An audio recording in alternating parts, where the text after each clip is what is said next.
Hey there, everybody. Welcome back to the channel. I'm Afefe with Touch by Tarot and Beyond. If you're just landing here, hope you stick around, like what you see, hit that like and subscribe button. For those of you who have subscribed and new subscribers, I thank you so very much. I really do. Trying to grow the channel, trying to continue to give good, consistent content here. I enjoy the work. I enjoy the community. I enjoy your feedback, the comments, etc. So let's just, keep it going. I really do appreciate you. That said, got a couple of things that my spirit guides and ancestors led me to get into today, you all. Made it to another Friday. I'm taping this early Friday morning. Russell Vought, who's been sitting there on the sidelines for a while, waiting to make his mark. Remembering as well that back when Elon Musk was doing, all of his antics with Doge, he and Russell Vought had some serious run-ins, if you recall. Now, Elon is off to the side. Russell's been waiting patiently, and sure enough, now he is center stage. We have heard Cankles come out and completely own Project 2025 now, whereas in the past, certainly during the campaign last year, he don't know nothing about it, right? Sudden reversal on that. And there's a lot of people in the MAGA base who are really in shock, you all. My guides, and that's not news. I think a lot of you are getting that intuitively and otherwise right now as well. That a lot of people are waking up to they got a whole lot more than they thought they were getting, and it's going in some directions that nobody counted on. All right, so now we've got Russell Vought ready to run amok with, firing federal workers. Please, our thoughts and remembering that lives are truly being impacted by this, by the hundreds of thousands. So want to be mindful of that and respectful of that as well. But I want to take a look at him and see how far his leash is going to go. If, in fact, Cankles has given him complete free reign, because just as we saw with Elon Musk earlier this year, when it appeared that he had complete free reign, and, that didn't turn out so well, right?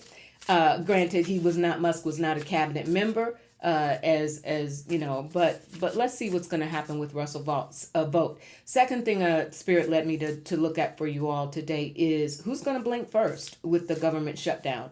We're hearing more and more around both, the risks that both sides are taking. On the one hand, our Democrats, we hear people like Senator Tim Kaine out of Virginia now starting to just soften his stance a little bit, saying, oh my gosh, we got to figure out some way to fix this. It can't go on long term, because there is concern, especially with federal workers being fired and some of the other, the blue states now that are being targeted. Yeah, there's that. I'm wondering, Spirit is saying, like, are the Dems going to start to, one by one, start to soften their stance? And on the opposite end of that, we've got the GOP. Thune has said, John Thune has said, we can't control Russell Vought. Like, he's like, we don't even know. But at the same time, they recognize that even within this campaign to go after blue states, there's a lot of Republicans in those states, right? There's a lot, senators and Congress people who run in those states. So the risks are really high for them as well. I want to talk about this Trump RX in relation to who blinks first as well, right? We'll get into that in a moment. And finally, the third thing Spirit led me to look at for you all today is how about Howard Lutnick stepped in it. Like, stepped in it and then took his foot and just swished it around in the muck, right? And came out and said, talking about these videos that apparently exist. Everybody thought so. Thank you for that confirmation, Howard, that these videos exist of these massages that were taking place, with Epstein. Of course, Maxwell, when she had her little social call with Todd Blanche, said, "No, I don't know nothing about all that." Yeah, right. Like, it didn't even make sense. How could you do something like that with people of, that magnitude and not think to protect yourself in some way? Sorry for that term, but the Epstein knew what he was doing, and now we have Howard Lutnick came right out and said, yeah, there's some videos out there. They did it all the time. We're going to take a look at him because now we've got Robert Garcia, House Oversight Committee, right? Saying, oh, really, Howard? We might want to subpoena you. You come on in and talk to us a little bit about that. He has really stepped in it. So we'll take a look at him. All right. Center my energy. And let's go in, you all. Superlunaris Tarot, I'll be reading from today for those of you who are readers. All right. I'll be reading from the Superlunaris Tarot. Russell Vought, Spirit. Is Cankles going to just sit back and give him free reign? Is he actually going to just, come through with those promises, continue to proceed to absolutely dismantle the government and with these firings with federal workers? Whew, something flew out. 9 of Swords. Wow. I'm taking that as a confirmation from Spirit, you all. Not something I want to see, but I'm always going to keep it real with you and tell you what I am seeing. This is tremendous fear. Especially, I feel like this is federal workers who are being furloughed and who knows what's going to happen with their future. So, and that's the point. Thank you, Spirit. That's the point. Remember, Russell Vought said, in the plan back in 2023, he said that was part of the plan in designing Project 2025 to create trauma, to, I think I'm paraphrasing now, but to make sure that people woke up every day afraid of what might happen to them in the workplace. Like to completely, trauma is the point. Russell Vought, is he being given free reign for a period of time? The Hermit.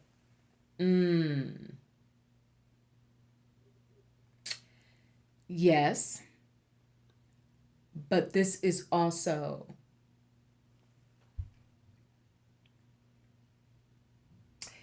I'll tell you, Vought is a tactician. That's what I'm getting from this. He's a tactician, meaning he has taken time over years and now he's drunk on power because he has the opportunity to day by day by day enforce what he wanted all along. And there was some resentment on his part when Elon Musk was given all of the hullabaloo around Doge, because he was saying basically, this was my plan all along. Hermit energy is very much about detail, about analysis, about what you do day by day, bit by bit to carry something out. It is methodical, right? It gets to the, it's going to do what it's going to do. He's been working, and also it can be a very, some people see it as an isolating sort of energy or archetype, right? Where you go off on your own to do your thing. He's been sitting in that position for a while, just biding, waiting in the wings to have his moment. And now he's celebrating 3 of Cups. He's in full, finally, it's my time. Finally, it's my time. So is Cankles giving him complete free reign also in his deteriorating state for entertainment purposes only? The world. But remember, you all, when we see the world, there's an aspect of completion. There's a timeline on it. Spirit, is he being given that free reign, but it won't last long? I'm almost feeling Spirit is saying, if it happened to Elon Musk, it can certainly happen to Russell. The 2 of Cups. He's trying to partner and smooth things over, especially I'm getting JD Vance's energy here. And of course, his relationship with Cankles.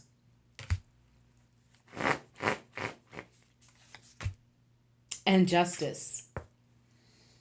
Spirit. Ooh, Spirit. Is Russell Vought going to eventually crash, burn, and get prosecuted? Is he, because he's doing this with those firings, and there's the 7 of Cups, when things change, you all, and they will, I know, we're all like, when, but things will change. There's going to be a shift in the dynamics of power.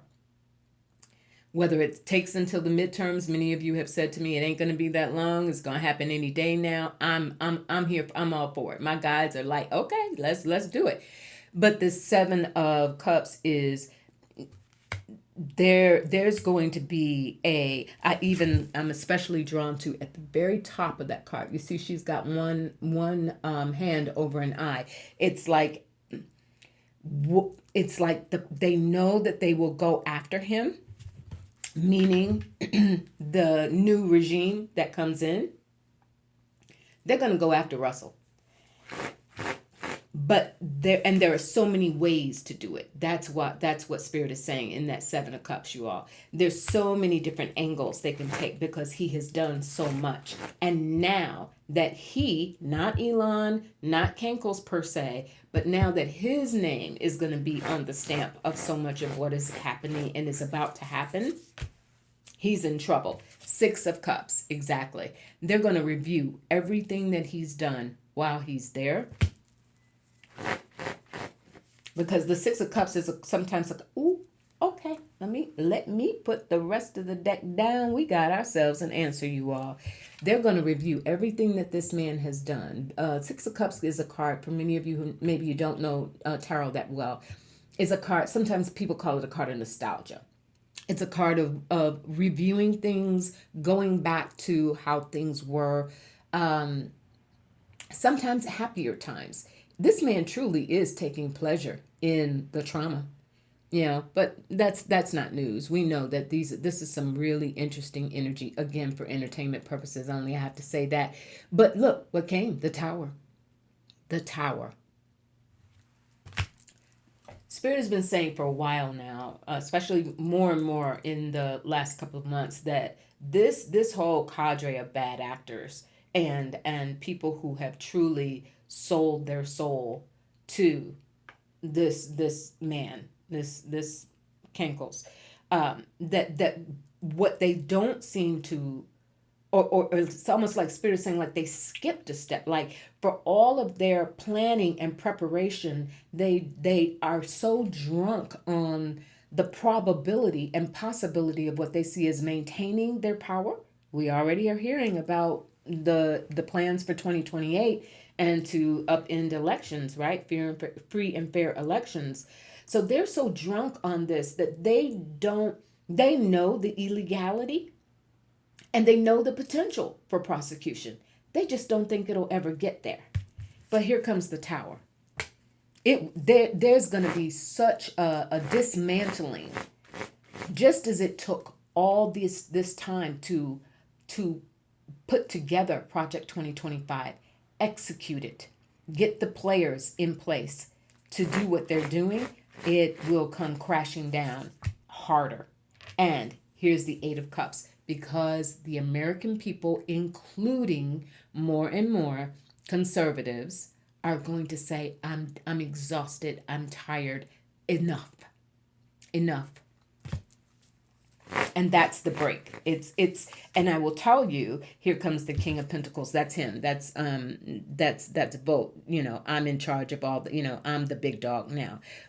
They're going to turn away from him and what he is doing. And also because this comes in cups. This is emotional, you all. Thinking about the emotional toll that this is going to take on so many everyday hardworking public servants all across the nation whose lives are literally being upended by the whims of somebody who said out his mouth, "It gives me no greater pleasure than to cause you trauma."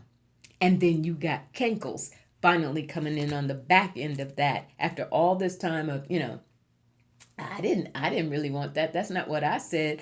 I don't know what this Project 2025 is to now saying, oh yeah, this is what we're doing and this is how we're going to do it. It's going to come crumbling down and he will get prosecuted. Okay, moving on. Who's going to blink first in this government shutdown?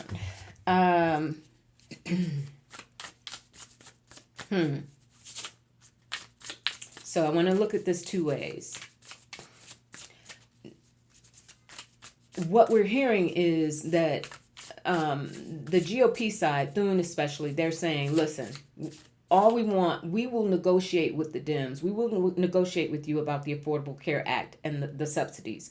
We'll negotiate that if you will agree to reopen the government. So they're dangling the carrot. You reopen the government, now we can sit down at the table and negotiate. And the Dems, of course, are like, since when have you behaved in a way that said we should trust you to keep your word, right? All right. So, Spirit, will the Democrats hold? Will they hold to their position concerning the Affordable Care Act? Will they stand their ground and hold out? Or are they going to start to fold? And I'm also getting, Spirit is reinforcing, the fold won't necessarily, although I think at this point nobody would necessarily be surprised at Schumer, especially. But Schumer and Jeffries at the house in the House are so publicly committed at this point to what they're saying. I'm feeling more people like Tim Kaine out of Virginia, who has said, well, I hear, I'm with my people, I'm with my troops on the Democratic side, but at the same time, we got to fix this. The Spirit is saying that softening is going to come within other within the ranks of the Dems, not necessarily the leadership.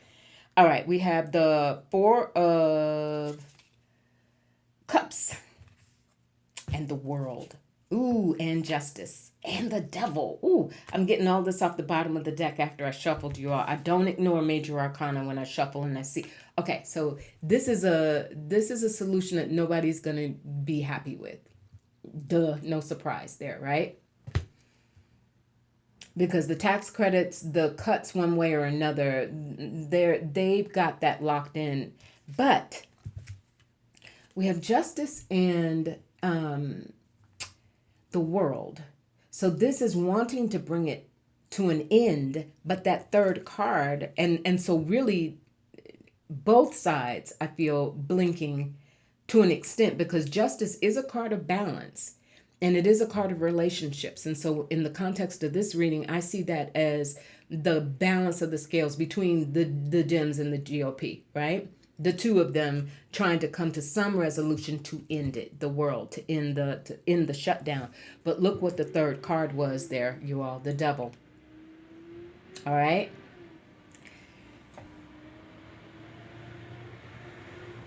Democrats have got to be extremely careful here, you all, because if they cave and say, all right, you're going to give us something, right? If we let you reopen, you're going to give us something. And they're going to try and get somebody on the record to say that, so that it's not just some backdoor promise. They're going to try and get the GOP on the record to say, if you will do this, we will do X, Y, Z regarding the Affordable Care Act. But there's the Devil. And the Devil says temptation.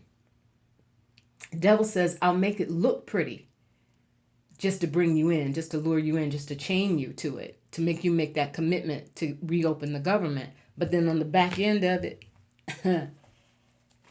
and that's what I feel like Spirit is saying here, you all. Are you, Spirit, I want to be clear. Are you showing me that ultimately enough Dems, may not be the leadership, but enough Dems will soften in the hopes that they can get some bargaining after the government reopens? Is that what's on the table?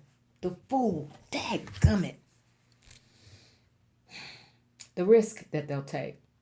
And also in the real, almost, real term of thinking about a fool, being played for a fool, being foolish.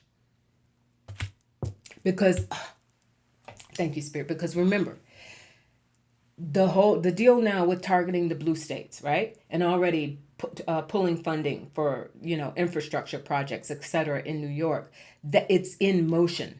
And so there's a pressure that some of these, Dems are going to be feeling, that it's harming their state. It's not only the larger issue of medical care and health care for all Americans who are on the Affordable Care Act, but now it starts to be focused on their district, their constituents, their them being put in the hot seat about justifying their decision to hold firm when it hits and it starts to cause problems at home for them.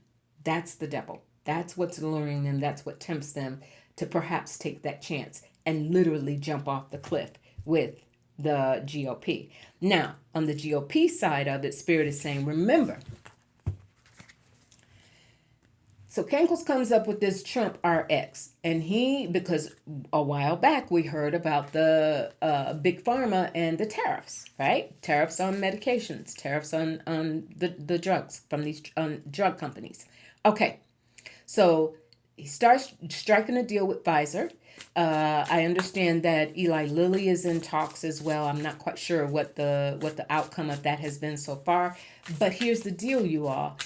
What I'm hearing is the GOP, to the extent that it will negotiate around the Affordable Care Act, is because of this Trump RX. Now, Cankle stands to make money off of prescriptions.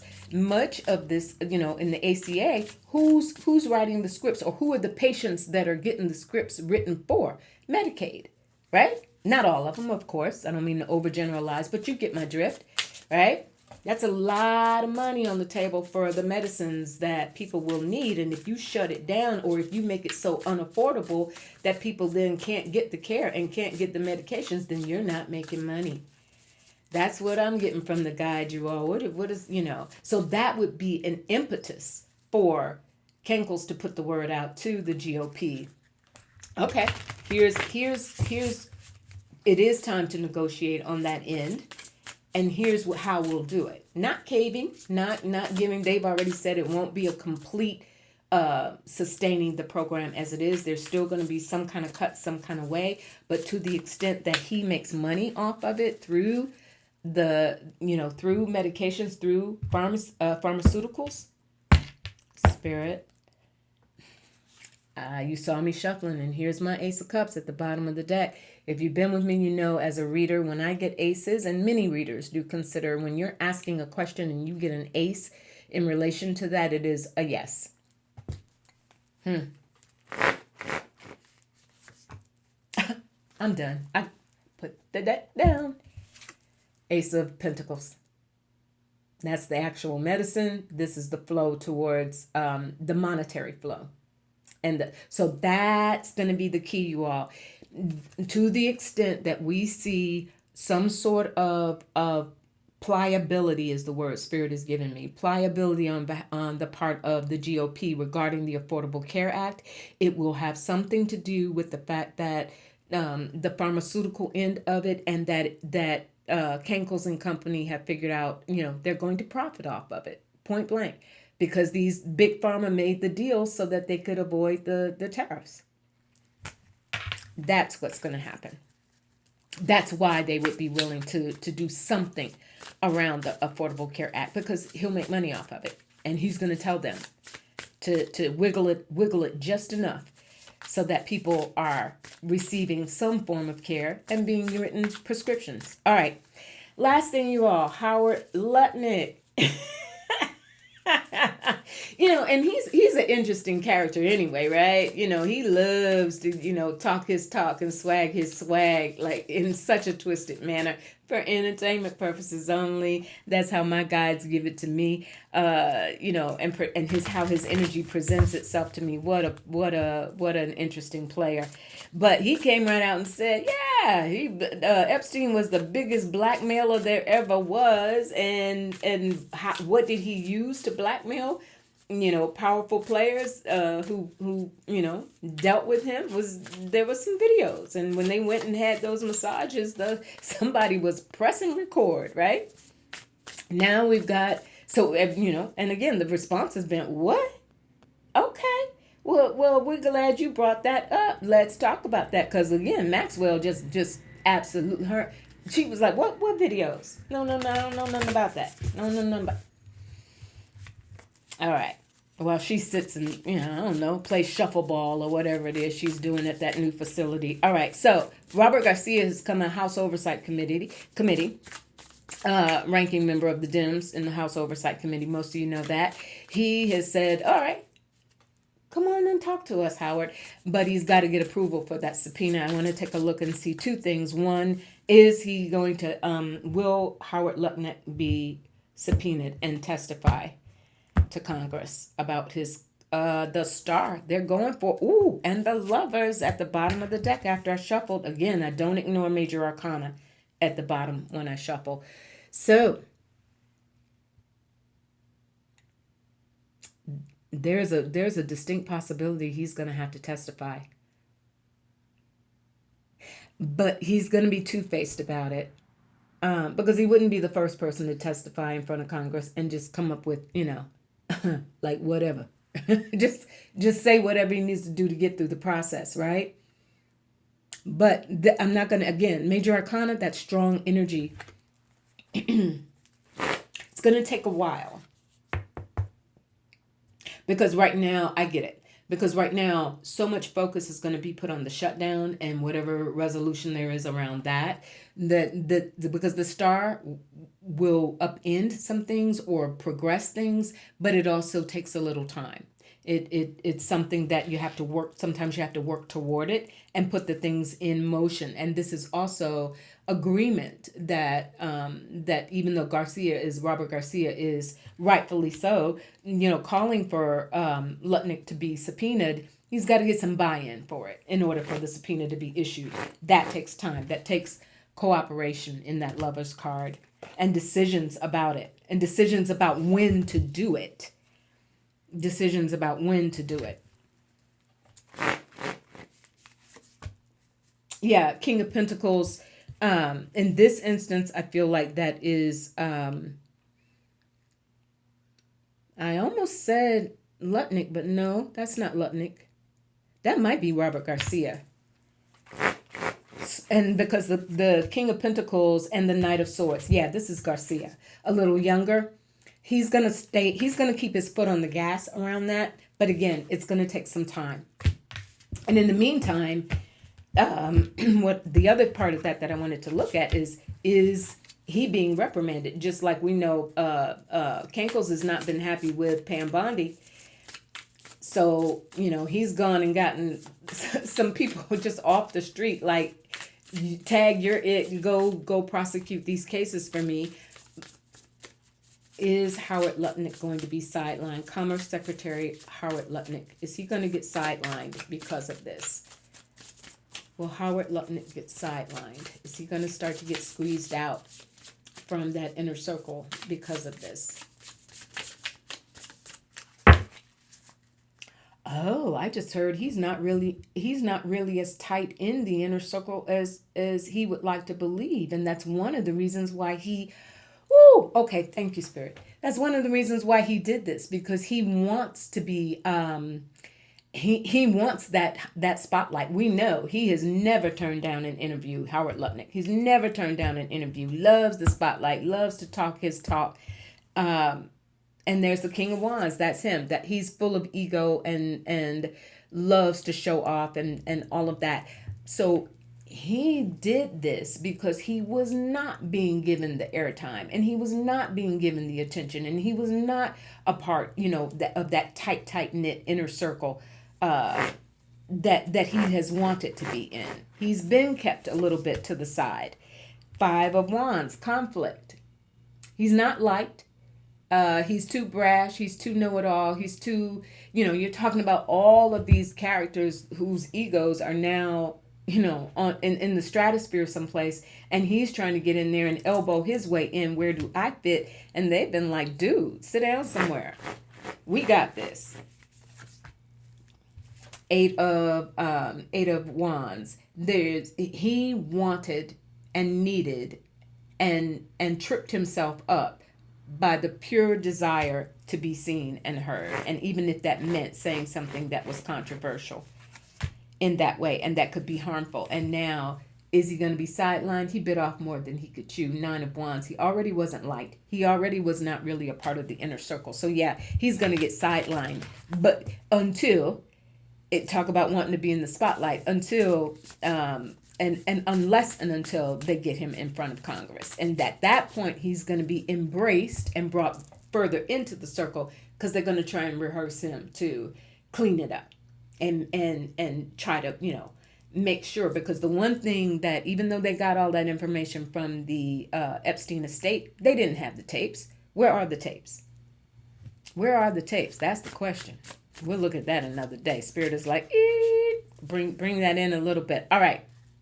Last thing I want to look at, you all, before I close out is, so we understand, this is interesting. We understand that last night, for whatever reason, they had JD and and Usha and Cankles and Melania, they had like a little double date at JD's house, right? At the Naval Observatory, right? They had dinner together, just the four of them. Now, if this were just an official sort of thing, talking business, Cankles could have called JD to the Oval or whatever. They could have done that somewhere in the West Wing. Why was it a social occasion with the wives, and why at JD's place rather than letting JD and Usha come to or Usha? I'm sorry if I'm saying her name wrong. I really don't care to say it at all. What a disappointment, man. But anyway, so let's see. What was that dinner about? What was that all about? Spirit. The meeting last night, or the dinner last night between the two couples, Cankles and Melania, and JD Vance and his wife. What was that? What was that about? Were there plans about courthouse? Comes at the bottom of the deck. I'm using the kipper. Sometimes I like the kipper because it gets to the down and dirty. Courthouse, legalities, Supreme Court, voting rights. Oh, wow.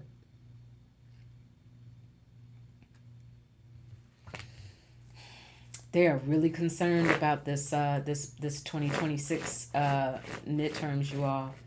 It's like life, blood on the line, and here comes legal right behind it. So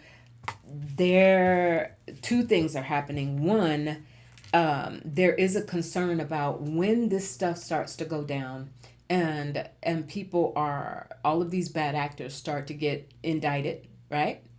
When there's a change, and they know that will happen.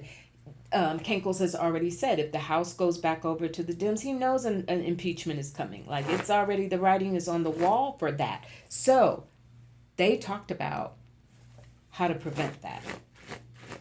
Now,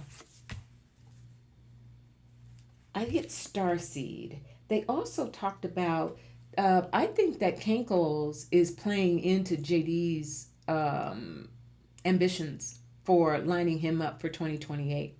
Even though we've been hearing all this stuff about, that Cankles is trying to change things and dismantle so that he could stay in forever. But come on, he'd be 80 years old if he makes it that long. Not wishing any harm or anything like that. We don't do that. But God is in control. Source is in control. So to the extent that, how much longer does he have? I think there was something there where Cankles is increasingly looking at the viability of JD either having to take over because of, if something happens to him, which in his ego, he's not going to want to go in that direction. He wants to see himself as immortal. But certainly, should he decide to bow out gracefully, making these, I see you now in a more presidential light. You've been doing such a great job.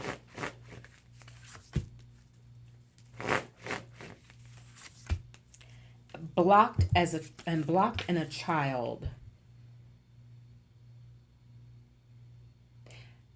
There's something here where he did this. Okay, Spirit's like, get it right, FFA. Okay, this was an effort for Cankles to approach and almost psychologically try to get into JD's head, to befriend him, because the two of them have coexisted for a very long time.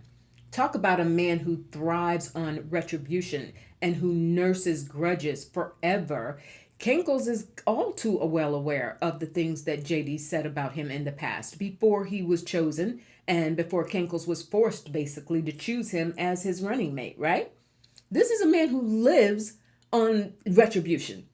And yet, the man you just sat down to dinner next to last night in his house, you know the things that he said about you, right? So there's an effort to that's what had sort of a wall. They coexisted for a very long time. We've seen, where Vance has not been given a really big platform such as he is being given increasingly in recent months.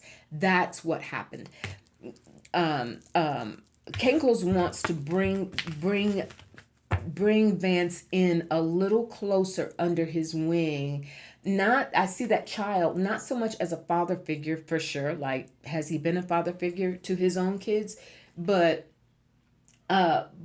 in terms of just getting the guards to come down a little bit and recognizing also again that as he weakens mentally, physically, and otherwise, Cankles, that he's going to have to rely increasingly on JD to step up, to be the face of the White House. He's gonna have to increasingly rely on that without appearing to have relinquished power, etc. But that's what that was. It was about bringing him in and trying to execute some sort of charm offensive. Okay, all right, you all. I hope that was helpful. I hope it maybe brought some clarity on some things. Again, I really appreciate your time. Please hit that like and subscribe button if you know how to hype it. Please do hype the video. I appreciate your support, and remember. Chin up, right? We may bend, but we don't break. Chin up, shoulders back, and remember to breathe, right? Take care of your nervous system. Remember those who are truly, truly just absolutely going through a horrific time psychologically in their careers, in their families. Just know that to the extent that we have to be kind to one another, we should be even more kind to one another, more conscious of one another's needs coming from our heart space, right? And standing up tall. Okay? I'll talk to you real soon. Bye.